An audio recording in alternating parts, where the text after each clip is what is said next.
अस्सलाम वालेकुम dear students, this is Mohammad Naveed Jafar. यकीनी तौर पे आपको पिछले लेक्चर्स की कोई अंडरस्टैंडिंग डेवलप हो गई होगी। अब आज हम जो टॉपिक डिस्कस करेंगे डियर स्टूडेंट्स, वो भी लिमिट से ही रिलेटेड होगा। लिमिट से रिलेटेड कुछ इसकी इंपॉर्टेंट टूल्स, कुछ इसकी इंपॉर्टेंट रिजल्ट्स होंगे जो कि आपके पेपर्स के लिए इंतहाई इंपॉर्टेंट है। सो आज के लेक्चर के अंदर मैं आपके सामने 3 बातों को डिस्कस करूँगा। 3 इंपॉर्टेंट रिजल्ट्स हैं जिनको डिस्कस करूंगा, और वो रिजल्ट्स क्या हैं आपके लिए इंतहाई इंपॉर्टेंट रिजल्ट्स जो आपके पेपर्स में कई दफ़ा पूछे जा चुके हैं। एक तो आपने जो एग्जांपल आप अपने 1.55 पेज नंबर 23 पे देख रहे होंगे, एग्जांपल 1.55 पेज नंबर आपका है इसका 23। इस पे आपने देखा कि आपने प्रूव करना है कि limit n approaches to infinity 1 + 1/n raise to power n किसके इक्वल होता है? e के इक्वल होता है। सो स्टूडेंट्स, ये रिजल्ट इंतहाई इंपॉर्टेंट रिजल्ट। इस रिजल्ट को देखते हैं कि ये किस तरह प्रूव हो सकता है, और इससे रिलेटेड आगे फिर हम क्वेश्चंस की तरफ भी जाएंगे नेक्स्ट लेक्चर के अंदर, इंशाल्लाह वो डिस्कस करूंगा। सो बच्चों, अगर हमने ये चीज़ प्रूव करनी है तो मैं इसमें से अगर लिमिट से हटके पहले इसको देख लूँ कि ये जो दरमियान वाला पोर्शन है ये किस चीज़ के इक्वल है, तो फिर हम ज़्यादा अच्छे तरीके से समझ सकते हैं। सो स्टूडेंट्स, मैं यहाँ से कंसीडर कर लेता हूँ, consider 1 + 1/n raise to power n। ये हमने यहाँ पे कंसीडर कर लिया। अब आप फर्स्ट ईयर मैथमेटिक्स में जब अगर बात करते हैं तो फर्स्ट ईयर मैथमेटिक्स के अंदर आपने चैप्टर 8 के अंदर बाइनोमियल एक्सपेंशंस और बाइनोमियल सीरीज़ के ऊपर काम किया हुआ है। सो स्टूडेंट्स, यहाँ पे अगर मैं बाइनोमियल उस एक्सपेंशन की तरफ जाता हूँ तो first term as it is plus इसकी पावर को नीचे उतारें, आप उसके साथ ले आएँ, और फर्स्ट टर्म की पावर में जैसे एक कम होता जाता है और सेकंड टर्म की पावर में एक बढ़ता जाता है। लेकिन जब सीरीज होती है तो आप सिर्फ इस अंदाज में लिखते हैं 1 + x n, और साथ second term 1/n plus next आप क्या करते हैं n, नेक्स्ट पावर को भी नीचे उतारते हैं n × n - 1 ओवर 2 फैक्टोरियल, और सेकंड टर्म की पावर में आप एक इंक्रीज कर देते हैं। नेक्स्ट टर्म पे चलते हैं n × n - 1 × n - 2 over 3 factorial, और साथ आ जाता है 1/n का क्यूब प्लस सो ऑन। आगे आप अप टू सो ऑन लेके चलते हैं। स्टूडेंट्स, इसमें ज़रा गौर करें, ये जो n है वो तो इस n से कैंसिल हो गया, हमारे पास रिजल्ट आ गया 1 + 1 + n × n - 1 ओवर 2 फैक्टोरियल, और ये आ जाएगा 1/n²। ठीक हो गया। अब नेक्स्ट स्टूडेंट्स आपके पास आएगा n × n - 1 n - 2 over 3 factorial, और साथ आ जाएगा 1/n³ प्लस सो ऑन। आगे चलते जाएंगे इस सीरीज को लेके। 1 + 1 हमारे पास क्या आ जाएगा? 2 प्लस, अब ये क्या आ रहा है, इसमें से अगर मैं लेट्स से एक n कॉमन ले लेता हूँ, मैं वो रीज़न भी बताता हूँ कि आपको वो n कॉमन क्यों ले रहा हूँ। ये मेरे पास आ गया n² × 1 - 1/n ओवर 2 फैक्टोरियल, और साथ n²। ये मैंने कैसे लिख दिया, आपके पास ये n यहाँ से जब कॉमन लिया तो n कॉमन लेने से ये 1 हो गया, और यहाँ से n कॉमन आने से वो 1/n के फॉर्म में चला गया। उसके बाद स्टूडेंट्स n इसमें से भी कॉमन लें, इसमें से भी कॉमन लें, तो ये आपके पास आएगा n³ 1 - 1/n 1 - 2/n over 3 factorial, और साथ n³ प्लस सो ऑन। अब टू सो ऑन चले गए। अब आप गौर करें, n² से कैंसिल, n³ से कैंसिल, और नेक्स्ट टर्म में n4 से कैंसिल, और ये सिलसिला n तक जारी रहेगा। सो हमारे पास स्टूडेंट्स जो चीज़ बची वो बची 2 + 1 - 1/n over 2 factorial plus 1 - 1/n 1 - 2/n over 3 factorial plus so on. ये हमने एक्चुअली ये जो एक्सप्रेशन लिखा है वो एक्सप्रेशन लिखा हमने इसका 1 + 1/n के लिए ये एक्सप्रेशन लिखा। अब हमें क्या चाहिए, इसके ऊपर लिमिट अप्लाई करना। सो अब आखिर में हम इस पर लिमिट अप्लाई करते हैं और देखते हैं कि ये रिज़ल्ट किस सिलसिले में मुब्तला होता है, क्या होता है इस रिज़ल्ट का।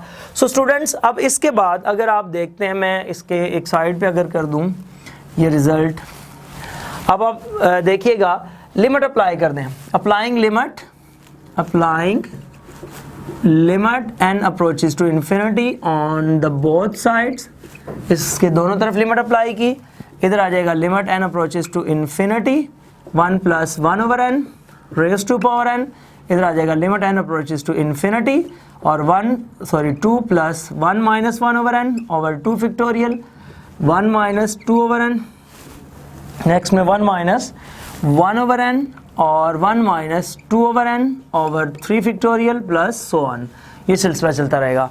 सो स्टूडेंट्स अब यहाँ पे आप देखें हर एक में जहाँ जहाँ n नज़र आए वहाँ आप लिमिट पुट कर दें।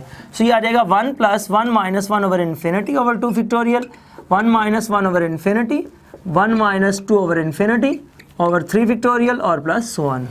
स्टूडेंट्स आपको पता है कि समथिंग ओवर इन्फिनिटी किसके इक्वल होता है? 0 के। सो ये आ जाएगा 2 plus 1 minus 0 over 2 factorial 1 minus 0 2 minus 0 over 3 factorial up to so on. So finally हमारे पास आया 2 plus 1 over 2 factorial 1 over 3 factorial 1 over 4 factorial और up to so on. So students ये जो हमारे पास आंसर बन रहा है वो 2 प्लस ये जो पीछे इसके सारा रिजल्ट बन रहा है ये अप्रॉक्सीमेटली जो आपकी वैल्यूज बनेंगी ये पॉइंट जो आपके पास 0.71 और अप टू 8281 और अप टू सो ऑन मजीद आगे, तो इसको सम करेंगे तो ये 2.718281 अप टू सो ऑन। सो ये किसके इक्वल होता है? स्मॉल ई के इक्वल होता है। तो आपने ये रिजल्ट प्रूव करना था 1 plus 1 over n raise to power n is equals to e. अब अक्सर स्टूडेंट्स यहाँ पे ये कह देंगे कि ये जो रिजल्ट है ये वाला रिजल्ट ये स्मॉल ई के इक्वल कैसे होता है? तो अगर आप ये रिजल्ट चेक करना चाहते हैं कि स्मॉल ई के इक्वल कैसे होता है तो आप ज़रा चैप्टर नंबर 2 पे देखिएगा, जो मैक्लॉरेन सीरीज़ है आपकी। मैक्लॉरेन सीरीज़ से पहले कुछ एग्जांपल दी गई होंगी पेज नंबर 97 पे, आपकी जो सेकंड ईयर की मैथमेटिक्स की बुक है उसके बिल्कुल मिडल में जाके आप ब्लैक कलर में एक बॉक्स देखेंगे, उसके अंदर आप देखिएगा कि जो एक्सपोनेंशियल की मैक्लॉरेन सीरीज़ उसने बनाई उसको एक्सपैंड करने के बाद उसने ये रिजल्ट x की एक वैल्यू 0 पुट करके आपको दिखाया कि e एक्चुअली इक्वल्स होता है 1 plus 1 over 2 factorial plus 1 over 3 factorial plus 1 over 4 factorial up to so on. So students इस तरह से आप इस रिजल्ट को कैलकुलेट कर सकते हैं। किसी भी किस्म का इससे रिलेटेड कोई क्वेश्चन हो तो आप ज़रूर पूछिएगा। इसके बाद इसकी एक डिडक्शन पे बात करते हैं। इस रिजल्ट को एक तरीके से डिड्यूस किया गया, उस डिडक्शन पे आपको बता के फिर मैं इंशाल्लाह इससे आगे मूव करता हूँ। इसमें आपने एक बात पे गौर किया होगा कि आपके पास जो इस तरह से है limit n approaches to infinity 1 plus 1 over n raise to power n, ये e के इक्वल है। इसकी मैं डिडक्शन पे बात कर लूँ। यहाँ पे गौर करें, अगर लिमिट इन्फिनिटी है तो आपका जो वेरिएबल जिसकी लिमिट है वो आपका डिनोमिनेटर में आ रहा है, डिनोमिनेटर में, और इसका जो रेसिप्रोकल यानी कि उल्टा के टर्म लिखी हुई है वो इसकी पावर में लिखी हुई है। अगर ऐसा है तो ये किसके इक्वल है? ई के। अब देखें, अगर डिडक्शन पे मैं बात करूं कि इसी से एक रिजल्ट डिड्यूस किया गया है। अब इसकी जो डिडक्शन है वो है कि अगर लिमिट आपकी लेट्स x अप्रोचेस टू 0 है तो 1 plus x raise to power 1 over x भी किसके इक्वल होगा? ई के ही इक्वल होगा। अब आप गौर करें, अगर लिमिट 0 है तो आपका जो वेरिएबल है वो न्यूमरेटर में है, डिनोमिनेटर में नहीं है, और उसी का रेसिप्रोकल उसकी पावर में है, तो दोनों में ये चेंज आ रहा है। उसमें आप इसको उल्टाएंगे लेकिन डिनोमिनेटर यहाँ पे आपका वो होगा जो इन्फिनिटी को अप्रोच कर रहा है, यहाँ न्यूमरेटर आपका वो होगा जो इन्फिनिटी को अप्रोच कर रहा है। तो आपकी जो एक्सरसाइज का लास्ट क्वेश्चन है, अगर आप इस सेंस को समझ लेते हैं तो सारे का सारा लास्ट क्वेश्चन इसी बेस पे हम चलाएंगे। अब इसके बाद अगर हम देखें तो इसके बाद आप एक और इंतहाई इंपॉर्टेंट रिजल्ट जो है हम उसको देख लेते हैं। आपके पास रिजल्ट है इसी पेज पे, वो पेज नंबर 23 पे, और वो रिजल्ट 1.5.6 है आपका, और वो है स्टूडेंट्स कि limit x approaches to 0 a raise to power x minus 1 over x is equals to log a base e या नेचुरल लॉग ऑफ a। ये रिजल्ट हमने प्रूव करना है। ये रिजल्ट भी आपके पास पेपर्स में आ चुका है, लिहाजा इसको अच्छे तरीके से समझिएगा। अब स्टूडेंट्स इस रिजल्ट में आप थोड़ा गौर करें कि जब आप लिमिट्स पुट करते हैं तो क्या इश्यूज आते हैं। यही कॉन्सेप्ट अगर आपके जहन में आ गया तो आप इसको इजीली अंडरस्टैंड कर सकते हैं। अगर मैंने इसमें लिमिट पुट की, लिमिट क्या है मेरे पास? 0, तो a रेज़ टू पावर 0 क्या बन रहा है? 1, और 1 माइनस 1 0, नीचे ऑलरेडी x है तो उसका भी रिजल्ट क्या आ जाएगा? 0। सो 0 ओवर 0 फॉर्मेट बन रहा है जो मुझे नहीं चाहिए, दैट इज इनडिटर्मिनेंट फॉर्म, और इनडिटर्मिनेंट फॉर्म को सॉल्व करने के लिए डिफरेंट मेथड्स हैं। तो मैं इससे छुटकारा हासिल करने के लिए क्या करता हूँ, पहले ये टर्म कंसीडर कर लेता हूँ। Consider limit x approaches to 0 a raise to power x minus 1 over x. लो जी, अब मैंने इसमें पुटिंग करनी है, कुछ चेंज करना है। अब देखिए, अगर मैं पुट ये करना चाह रहा हूँ, पुट कर लेता हूँ a raise to power x minus 1 is equals to y. अब आप लोग यकीनी तौर पे एक सवाल पूछ रहे होंगे कि मैंने ऊपर वाली टर्म को y के इक्वल पुट कर दिया, तो मैं x को y के इक्वल पुट क्यों नहीं कर लेता? तो स्टूडेंट सुने, अगर मैं x को y के इक्वल रख लूंगा तो क्वेश्चन में किसी किस्म का कोई चेंज आएगा ही नहीं। अगर मैं x को y कर देता हूं तो ये y और ये y, तो ये तो सेम क्वेश्चन वही बन गया जो पहले हम डिस्कस कर रहे हैं। इसलिए हम क्या करते हैं, जो इसके न्यूमरेटर के अंदर टर्म है उसको हम 0 पुट कर लेते हैं, सॉरी y पुट कर लेते हैं। यहां से हम x की वैल्यू निकालते हैं, is equals to 1 plus y. अब x की वैल्यू निकालने के लिए आपको log लेना पड़ेगा, taking log on the both sides, a raise to power x log 1 plus y. So students, ये log का थर्ड लॉ कि अगर पावर हो तो वो उससे बाहर आ जाएगी, साथ log a is equals to log 1 plus y. ये log a इधर मल्टीप्लाई हो रहा है, इधर आके डिवाइड हो जाएगा। सो स्टूडेंट्स, ये आ जाएगा x is equals to log 1 plus y over log a। ये यहीं पे स्टॉप करें। अब देखें, अगर आप क्वेश्चन को सारे को y में कन्वर्ट करें तो ऑब्वियसली जो उसकी लिमिट्स होंगी वो भी तो y में कन्वर्ट होंगी। सो लिमिट्स को y में कन्वर्ट करने के लिए हम क्या कहते हैं, यहाँ लिख लें फॉर लिमिट्स। लिमिट्स के लिए आप ये करें कि जब आपका x अप्रोच कर रहा है 0 को, तो then a raise to power 0 is equals to 1 approach करेगा y को, या ये कह लें कि y अप्रोच करेगा इसको, तो which implies that y approaches to a raise to power 0 1, तो y अप्रोचेज टू 0। सो इस तरह ये y इसको अप्रोच कर गया। सो स्टूडेंट्स, अब हम आते हैं इसकी सब्स्टिट्यूशन की तरफ। लिमिट जहां x अप्रोच कर रहा था 0 को, अब वहां y अप्रोच करेगा 0 को। इसी तरह ये आपके पास जो a raise to power x minus 1 है, अब ये क्या हो गया, y ओवर x की जगह पे क्या आ जाएगा, log 1 plus y over log a। जी तो स्टूडेंट्स, अब हम क्या करते हैं, ये log a को इस पोजीशन पे ले जाते हैं और ये जो y है उसको इस पोजीशन पे ले आते हैं, डिवाइड कर देते हैं। तो इस तरह ये हमारे पास बनेगा limit y approaches to 0, log a ऊपर आ गया और ये नीचे आएगा तो ये आ जाएगा log 1 प्लस वाई और डिवाइडेड बाई y, मतलब 1 ओवर y आ गया। So limit y approaches to 0 log a। So students, जिस तरह आपने यहाँ कहा कि अगर log के अंदर पावर आ जाती है तो वो log से बाहर आ जाएगी, इसी तरह अगर बाहर कोई नंबर मल्टीप्लाई हो रहा है तो वो log की पावर में चला जाएगा। सो स्टूडेंट्स, ये हो गया log 1 plus y raise to power 1 over y। अब लिमिट ऑब्वियसली y के ऊपर है तो y पे हम लिमिट अप्लाई कर देंगे, ये आ जाएगा log a ओवर log, और लिमिट को अंदर लेके जाते हैं, y approaches to 0 1 plus y raise to power 1 over y।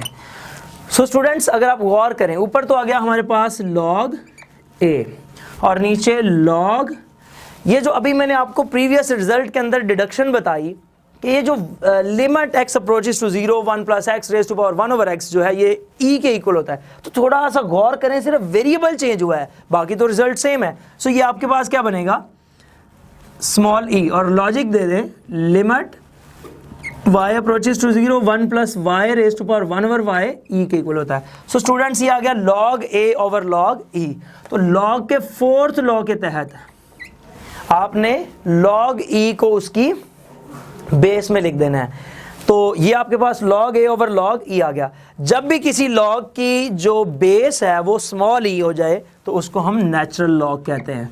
So that is natural log of a which is right hand side of this particular theorem. So आपने देखा, इस तरीके से हम इस रिजल्ट को प्रूव करने में कामयाब हुए। इससे रिलेटेड किसी किस्म का कोई आपके जहन के अंदर क्वेश्चन हो तो आप कमेंट्स में ज़रूर लिखें, इंशाल्लाह उसका भी मैं जवाब दूंगा। इस तरह से आपके पास ये रिज़ल्ट होते हुए अभी आप इसकी एक डिडक्शन देखें, फिर कुछ कॉन्सेप्ट्स और फिर नेक्स्ट रिज़ल्ट की तरफ चलते हैं। जी स्टूडेंट्स, अब आप इसी की डिडक्शन पे अगर बात करें, जिस तरह मैंने लास्ट रिज़ल्ट की एक डिडक्शन बताई, इसकी भी एक डिडक्शन देख लेते हैं। वो डिडक्शन कुछ ये है कि आपका रिज़ल्ट ये था कि limit x approaches to 0 a raise to power x minus 1 over x is equals to log a base e या नेचुरल log ऑफ a। तो डिडक्शन में स्टूडेंट्स कुछ ये है, डिडक्शन में कि अगर आप बात कर लेते हैं लिमिट x अप्रोचेस टू 0, इसकी जगह पे a की जगह पे स्मॉल e ले आते हैं, तो ये रिजल्ट क्या बनेगा, log e बेस e, यानी कि log ई। तो नेचुरल लॉग ऑफ ई जो होता है ये 1 के इक्वल होता है। ये एमसीक्यूज आपके पास पेपर्स में आ चुका है कि इसकी जो लिमिटिंग वैल्यू है वो किसके इक्वल होती है। अब एक दो जस्ट लिमिटिंग वैल्यूज़ के ऊपर मैं बात करूंगा, कुछ कॉन्सेप्ट्स एक दो आपके साथ डिस्कस करूंगा, फिर हम इंशाल्लाह नेक्स्ट लेक्चर के अंदर आपको जो limit sine theta over theta का प्रूफ है उसकी तरफ आऊँगा, मैं वो भी समझाऊंगा और फिर हम इंशाल्लाह एक्सरसाइज को भी डील करेंगे। सो स्टूडेंट्स, अब हम देखते हैं एक दो कुछ टेक्निकल कॉन्सेप्ट्स आपके जो पेपर्स में एमसीक्यूज़ के हवाले से लिमिट से रिलेटेड, और फिर हम इससे आगे मूव करेंगे। सो स्टूडेंट्स, अगर आप देखें आपके पास हो limit x approaches to infinity e raise to power x, तो सीधी सी बात है जब आप e की पावर में इन्फिनिटी लेके आएंगे तो आंसर आपका अनडिफाइंड हो जाएगा। अगर आपके पास लिमिट हो x approaches to infinity e raise to power यहाँ -x फर्ज करें कर दें, तो स्टूडेंट्स ये आएगा e raise to power minus infinity 1 over e raise to power infinity 1 over infinity और समथिंग ओवर इन्फिनिटी 0 हो जाएगा। अगर मैं इसी चीज़ को ऐसे कर दूं limit x approaches to infinity minus और e raise to power x, so students यहाँ पे क्या आएगा e raise to power minus infinity. चूंकि अब इन्फिनिटी में जाते खुद माइनस है, मैंने यहाँ पॉजिटिव कर दिया तो उसके साथ नेगेटिव कर दिया, तो इसका भी आंसर सेम इसी प्रोसेस को फॉलो करते हुए 0 आ जाएगा।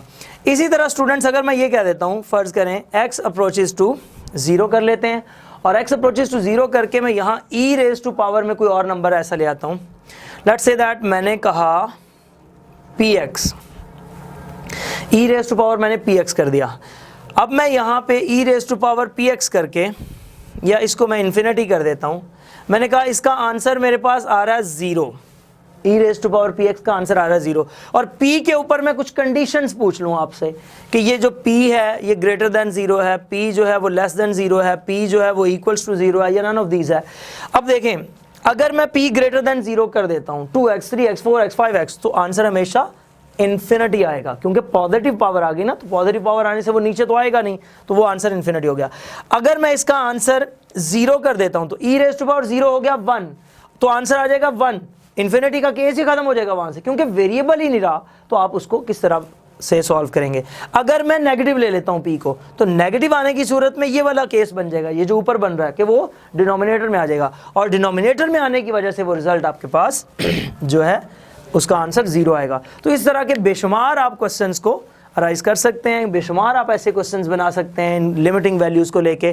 सो इंशाल्लाह तबारक तआला नेक्स्ट लेक्चर के अंदर आपको मैं जो साइन थीटा ओवर थीटा का प्रूफ है इज इक्वल्स टू 1 वो करवाऊंगा। ज़िंदगी रही तो इंशाल्लाह तबारक तआला फिर इसी प्रोग्राम में इसी चैनल पर दोबारा मुलाकात होगी। तब तक के लिए इजाज़त दीजिए। अल्लाह हाफिज़, अस्सलामु अलैकुम।